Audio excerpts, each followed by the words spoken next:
গড়বেতা বিধানসভা কেন্দ্রে বিজেপির প্রার্থী হিসেবে প্রদীপ লোহার নাম ঘোষণা হওয়ার পর থেকে এলাকা জুড়ে উচ্ছ্বাসের আবহ তৈরি হয়েছে। প্রার্থী ঘোষণা হতে দলীয় কর্মী সমর্থকদের সঙ্গে নিয়ে গড়বেতা বাজারে জোর কদমে নির্বাচনী প্রচার শুরু করেছে তিনি।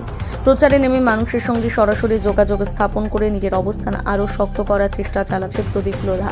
নিজের বক্তব্যে প্রদীপ লোধা স্পষ্ট জানিয়েছেন, আসন্ন নির্বাচনে তাদের মূল লক্ষ্য গড়বেতাকে সন্ত্রাসমুক্ত, হিংসামুক্ত এবং উন্নয়নের পথে এগিয়ে নিয়ে যাওয়া। আমাদের প্রধান স্লোগান হচ্ছে উন্নয়নের গড়বেতা গড়ে তোলা। ভারতীয় জনতা পার্টি এই কেন্দ্রে জয়ের ব্যাপারে আশাবাদী। পাশাপাশি তিনি আশ্বাস দেন, জয়ী হলে গড়বেতাকে ক্লিন এবং দুর্নীতিমুক্ত এলাকায় পরিণত করা হবে।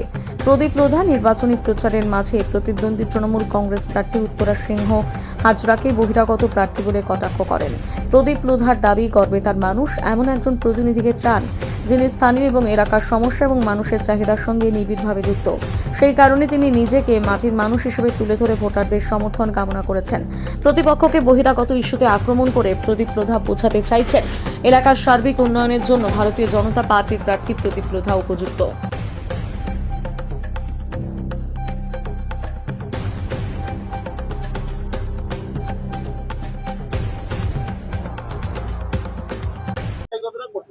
লড়াই দলের ছেলেরা 100% করবে, আমি তো নিমিত্ত মাত্র।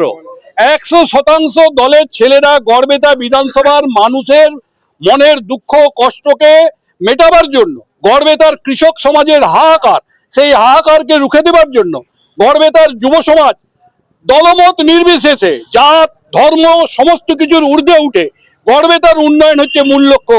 আর এটাই হবে প্রচারের মূল আমার বক্তব্য। মুখ্যমন্ত্রী এসেছিলেন, বলেছেন আলু চাষীদের পাশে দাঁড়াবে, যেখানে গড়বেতা আলু চাষীদের একটা বড় অংশের এখানে কাজ করবে মুখ্যমন্ত্রী। ভাতা আর ভাওতা, এটা আমাদের দিদিমণির মূল স্লোগান। 900 টাকার উপরে আলু কিনবেন বলেছিলেন, হিমঘরে সংরক্ষণ করবেন 900 টাকার উপরে আলু কিনে। গড়বেতার একটা চাষি যদি বলতে পারে যে সরকার তাদের কাছে 900 টাকার ঊর্ধ্বে আলু কিনেছে, আমি প্রার্থী পদ প্রত্যাহার করে নেব। কিন্তু আমি একটা কথা বলতে চাই, এই কৃষককে বাঁচাবার জন্য নরেন্দ্র মোদী তাকিয়ে দেখেছেন চন্দ্রকোনা এবং তারকেশ্বরে।